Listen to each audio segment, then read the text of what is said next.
This is Book Public from Texas Public Radio. I'm Yvette Benavides. On today's episode, I speak with author Eiren Caffall about her memoir, The Mourner's Bestiary.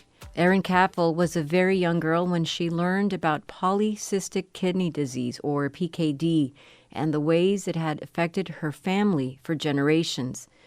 The heritable PKD was part of her consciousness while she observed the ways her father and other family members endured dialysis and the other ravages of it, and died young.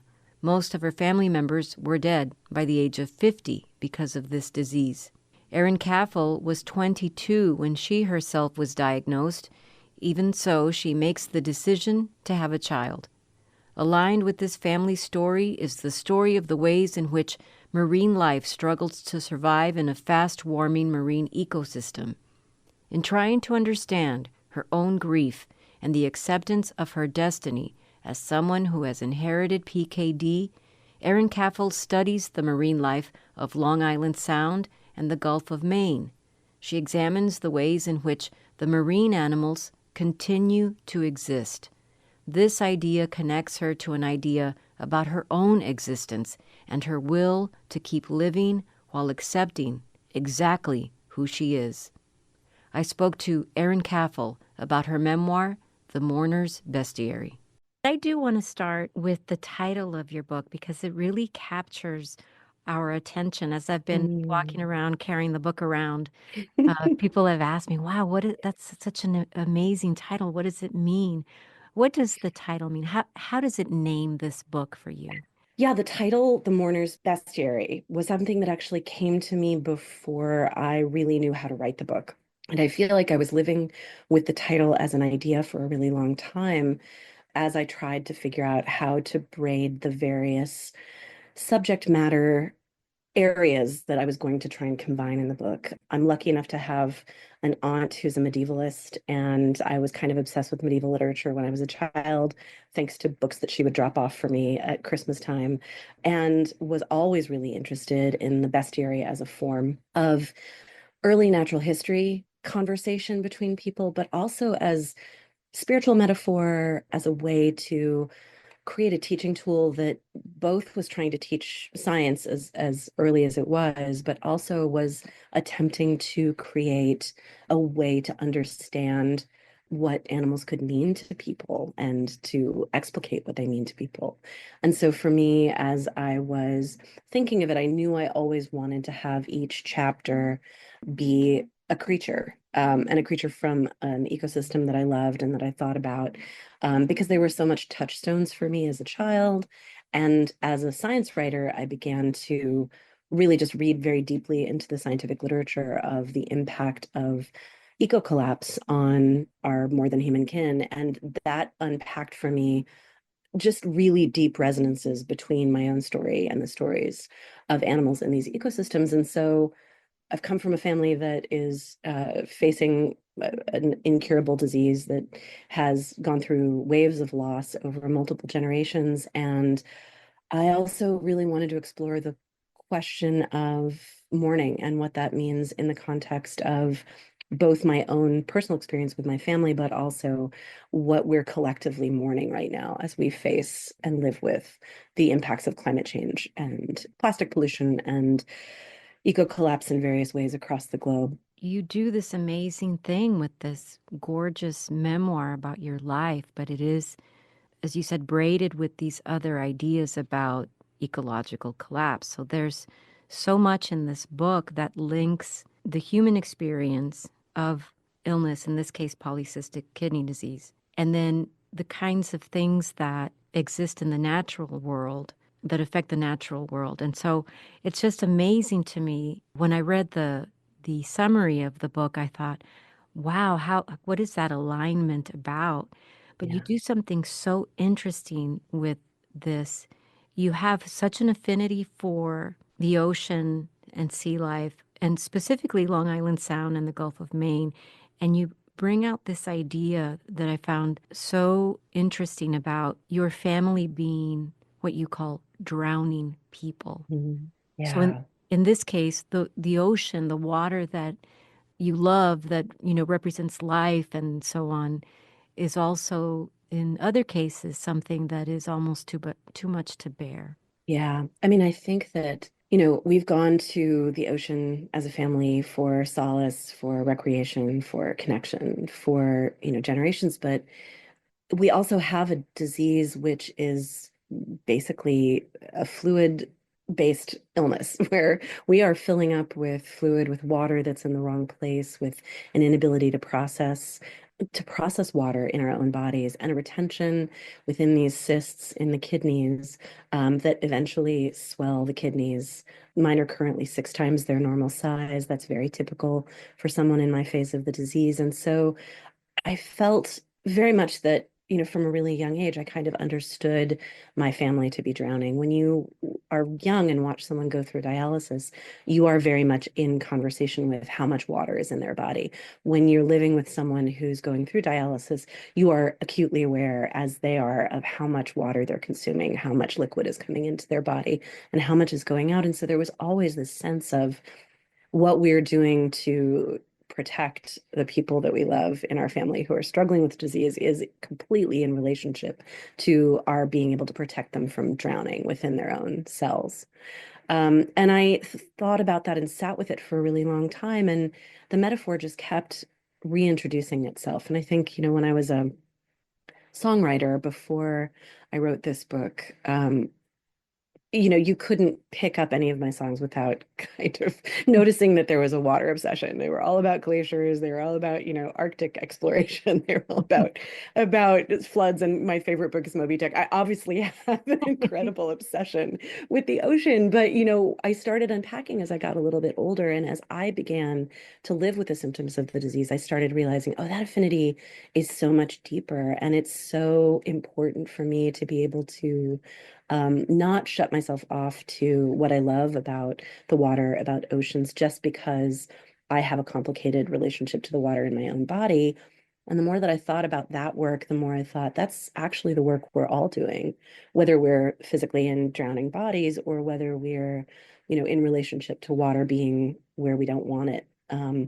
Sea level rise, even droughts. I feel like so much of living in the era of climate collapse is living in relationship to water and what it means and where it goes and how it's changing weather systems. And it seemed incredibly important to me to continue the work of writers I really deeply admired who were trying to figure out a way where we could change our language and narrative so that we could figure out how to sit with that incredible change. And it seemed to me the same work, that what I was doing in my own body to deal with my mortality and my fear of my illness was the same thing that I was having to do with my love of the ocean and my fear for it and what its future was going to be. These are some weighty, heady topics, and there's a lot of science here. And your book is so deeply researched. Just to look at the pages and pages of references, so it's Yeah. so impressive. But what you're able to do for us is, I wouldn't even say break it down, but just give it to us in a story that is Yeah. part of your story. I think you were 9 years old when you found out about what you call the Caffall curse. Yeah. So you were a very, very young person Yeah. when you learned about this disease in your family, and you were exposed to the concept of dialysis at such a Hmm. young age with members of your family. And so it's just so interesting to me how something was planted even there about this idea of your constant awareness of water with Yeah. your loved ones and your constant awareness of water at Dogshit Beach or your you know, constant Yeah. awareness at all of these places that you love. And your mother is someone who loved the ocean. And Yeah. you know, I just found that so interesting that you were able to pull, let's say, an anecdote from childhood and pin Hmm. it on something much larger, much more global, Hmm. and much more sort of beyond yourself and your family. And that's how we come to understand this other thesis of your book around climate change. And so it's not so much that you broke it down or, you know, gave it to us like we're 3 years old or what have, but that it just comes to us in this amazing story. What was your process like? I know it was a very long process. Yeah, it was. This was not a quick book to write. I had many of the ideas and many of the concepts of what I wanted to communicate, but the act of trying to find the form of it, so that I could take the reader where my mind was going. I think I am gifted with spiderweb thinking as kind of like my natural default space, right? And I was raised by scientists, so you can't live with a person in training to get their master's in geology without walking around the world, seeing maps overlaid over, highway offcuts, right? Like to be able to see the world in terms of geologic processes, which is something that my mom showed me every time we went anywhere, traveling or hiking. And also, this sense of the way that water works as a metaphor, the way that story works. I was an avid reader. So all of these things felt like in my life they were happening simultaneously, and I didn't sort of understand it as something that was unusual. And I've joked that I'd rather talk about fish than anything else. So that's very true. And when I was going through the process of trying to figure out how to tell this story, I found myself really spending a lot of time researching individual animals that I was obsessed with as a kid, or that I found to be really important in the story, in the larger story of the ecosystem. And when I would go deep into those stories, into the narratives of their lives that were present in scientific papers, because a good scientific paper is like a deeply thought through narrative that helps the reader. In my case, I'm not a trained scientist. I have a bachelor's degree in English, right? I know the difference between my training and my mother's training or my grandmother's training. But if a paper is well written, if a paper is really thoughtful, it's going to tell you a story. And when I was going into those stories so deeply, there were just places where that spider web would just connect to something from my childhood, or would connect to something from my readings in spirituality or in, grief processing. And whenever I was able to find those connections, then the task became, how do I make that something that feels comfortable and easy for the reader, where the reader feels taken in hand so that they don't get overwhelmed with the science? Because I think, as a person who's been working in climate change writing for a really long time, I go to a lot of dinner parties where no one wants to talk about what I'm interested in because it seems like it's going to be frightening, or confusing, or that they don't know enough to be able to enter into the narrative of what's happening on their planet. And I really wanted to construct something so that there was a good balance between presenting the story of an animal or an ecosystem as a story, as a narrative, alongside a narrative of my own family, so that you could feel contained in both as a reader, and not feel that you were being thrown into a place where you had to have special expertise or special affinity for a scientific topic. I have that. Let me take you and show you why it's interesting. Felt Yeah. like my job as a writer. Oh, and it worked. I mean, so we're not talking like my octopus teacher, but close, close. But I still had this sense of, oh, I want to know more about this Yeah. squid or this whale or this. Oh, that's so good. Yes. And you say something at the very end of the book. In fact, it's in the thank you section in the acknowledgments Mm, where you say, to my father for shaping me and to my mother for saving me. mm, I want to say something about the people in your family. The people in yeah. this book, it's your story, but it's really the story of many other people, and Yeah. they are endlessly fascinating to Mm. me. Your dad, your mom, Mac, everybody is, and Lois, everybody is just so interesting to me that for that alone, I would say to people, you've got to read this book. And I did say that several times while I was reading the book. You got to read this. Can you say something about your parents? And this, I'm sorry, this Yeah. is so on the spot, but something Oh you'd like no. to say about your dad or your mom within this particular book. Yeah, absolutely. I mean, I think one of the things about losing members of your family when you're young and spending a lifetime trying to sort of unpack their stories means that you are, in a way, you're constantly trying to bring the dead back to life at different parts of your life, right? Where you have new understandings of who they are. My parents were incredibly compelling people just on their own. Both of them were artists. They met in the film business in New York in the 1970s. They had this very fascinating bohemian life.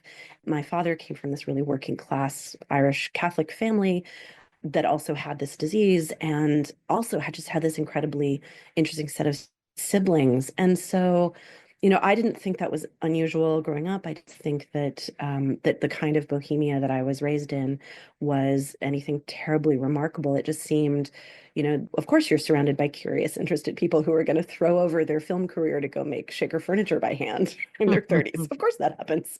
Of course you're going to be an actress, and then you're going to decide when your husband gets sick that you've got to go get a degree in geology and you're going to go work for the EPA. Like, who doesn't do that?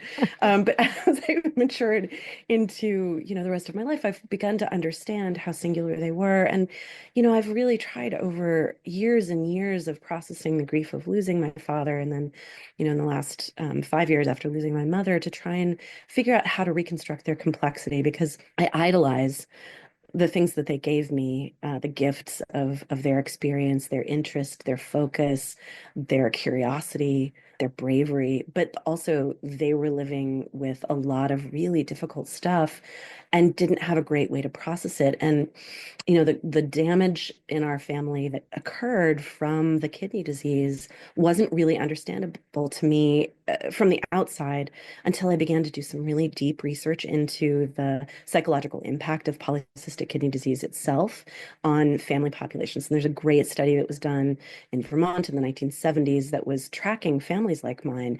And when I started to read the narratives that were part of that study, I was like, oh, there we are.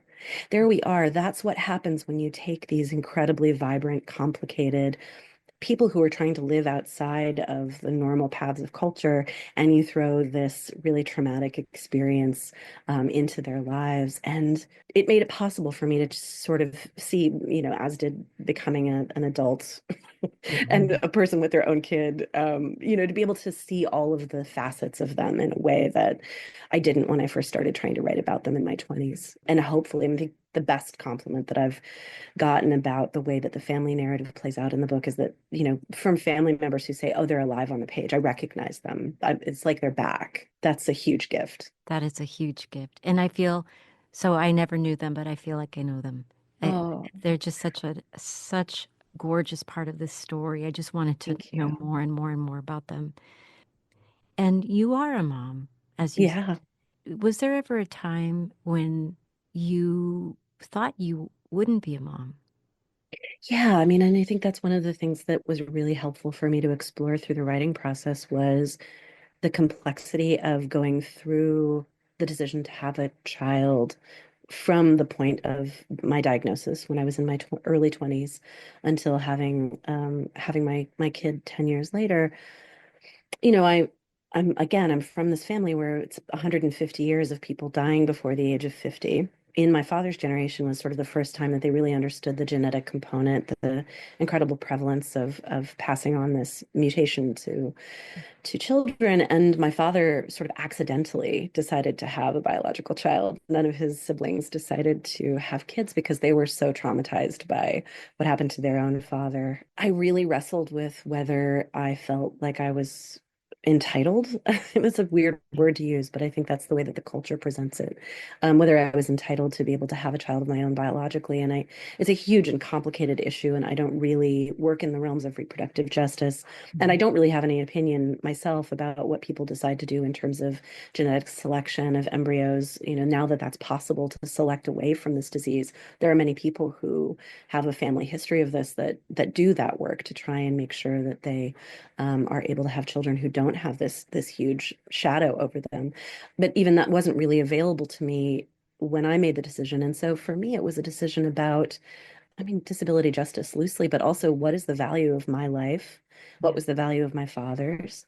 Are we only reducible down to the sort of eugenic idea of like our purity and like our health as being the most important aspect? And could I picture parenting my own child with enough clarity about my disease that I wasn't going to impact the way that they came to think about the potential of their own? And, I made a decision thinking with a lot of hubris that I could sort of figure it out. And then I had to write this whole book to make sure that I processed it properly.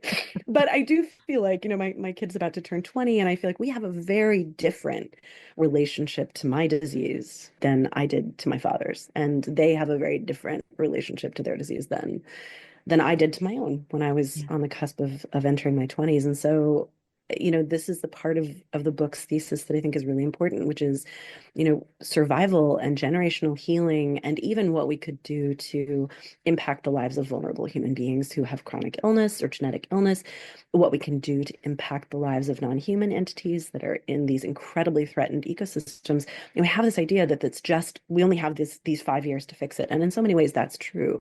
But we also have this incredible generational potential for healing, for reducing trauma, for repair, where new things become possible in the decades that you manage to survive and believe yourself to be deserving of life and of complex, interesting experiences like motherhood. Things show up that you didn't expect when you were 20. And I think that that's true for people who work in environmental justice as well. Like, there are ways forward that we don't know yet. And the trick is to stay alive, to keep the creatures that we're protecting alive long enough so that we can get closer to repair. You are a musician too. I am. You mentioned your songwriting. I've watched some of your videos on YouTube. Oh, Your music is gorgeous. I mean, thank you. your voice is so beautiful just listening to you, but your singing voice is, you're an angel. Oh, Um, thank you. So how did music? I kind of knew, or I can Yeah, it's in the book. got to read the A book. little But bit. what can you say about music for Yeah. yourself and the writing, just for yourself? I mean, there were only two things I ever wanted to do when I was a kid, and that was make music and write books. And I think I was very clear on that from a really young age. There are cassette tapes of me making up songs from when I was 5. My mother used to like hand scribe all of my stories into spiral bound notebooks before I Um, could write. Like, this was absolutely my sense of identity, even though I was growing up with a craftsman and a scientist as my parents. I just never really wanted to do anything else. And when I was diagnosed, I was very much on a path to go get a PhD and be an English professor.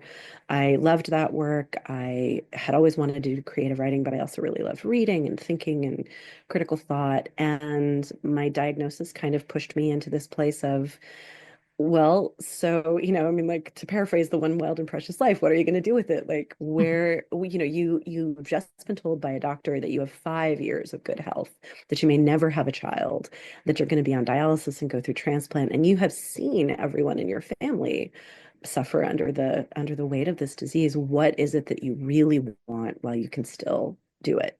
And it was pretty instantaneous. The answer was I wanted to live in a big city. I moved to Chicago. I moved here in the 90s when the place was just Garden of Eden if you were an independent songwriter, right? There was everybody beautiful was working here at some point or other. And so you could go into, and I did when I was in my 20s, stay up late and go from, venue to venue to venue to see these just incredible people at work in the beginning of their career. Writing songs for myself, being able to access that, feeling like I was permitted to do it was really important, but it was also important for me as a writer. I see it as this incredibly important part of the journey because I can get lost in the research and I can intellectualize, and I really love an argument and I really love making sure people understand the facts. Songwriting doesn't let you do that. You absolutely have to spend time in emotion. You have to spend time in metaphor, and you have to spend time in collaboration, which has been such a gift because I think writers often are misunderstood as people who are very solo Mhm. uh, artists. And we're not. We're deep in collaboration with editors and readers and interviewers and the people who have thoughts about what we're making, and it changes us and it changes the work. And working as a musician, kind of bringing raw material into a place where everybody got to add something that they loved into the work and made it elevated was great training for figuring out how to be a writer. And I'm still making music. I still have collaborators. I've got another album that I'm starting to try and work to record. That's always going to be something that I keep going because though I can't really tour in the way that I would need to in order to have that be my job, the permission and the joy and the complexity of being allowed to create this completely complicated ethereal art form, just it's never going to not be the best thing in the world. You're such a polymath. I'm always drawn to people like you who are good at so many different kinds of things. Like, you're just such a Renaissance person. Oh. And on the surface, I think that someone might assume that this book is, oh, it's just a lot. It holds so much. It might be too Mhm. hard to understand. There's Mm. something that you do with this book, with the story that is, it is about you. This is your memoir. It is about your family. But you have this way of sort of pointing the camera back out into the ocean, out there, out into the natural world, but out into the rest of the world and the rest of us. Mhm.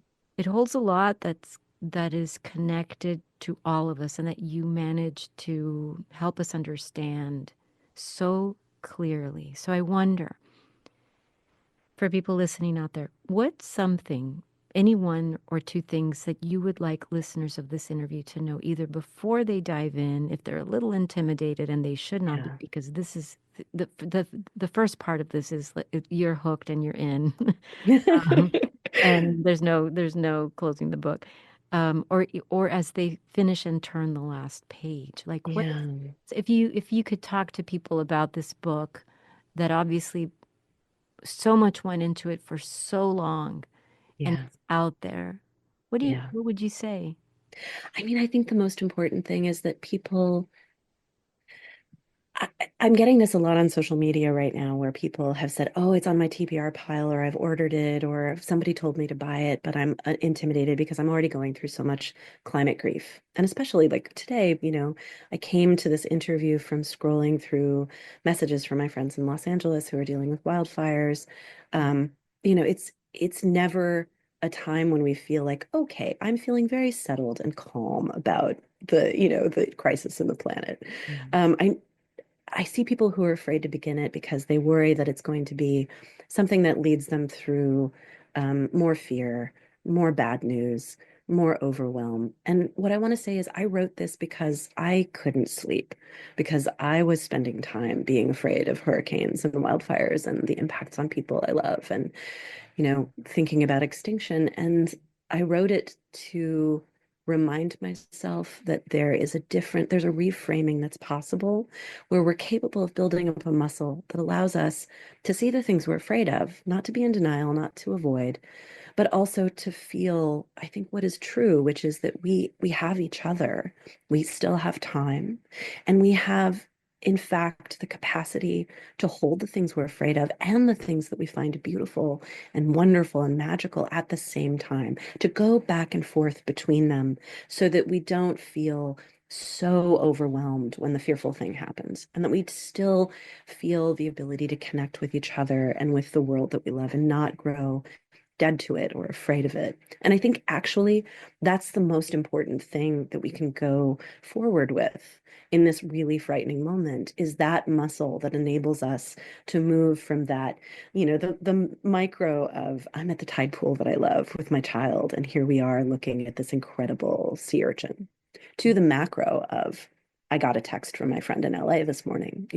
That ability to move between those two things is, it's a spiritual practice. It's the same thing that we're asked to do in the great religions and the great philosophies, in terms of reminding ourselves of our relationship to death and to not fear it. And that's what I want people to walk away from at the end. I want that muscle to be stronger when you leave my book, any of my books, any of my work, because I want you to be able to do whatever work you're called to protect the people and places that you love, whatever that looks like.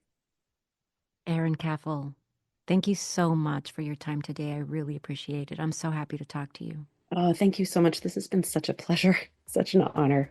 Eiren Caffall is the author of The Mourner's Bestiary. It's published by Row House Publishing.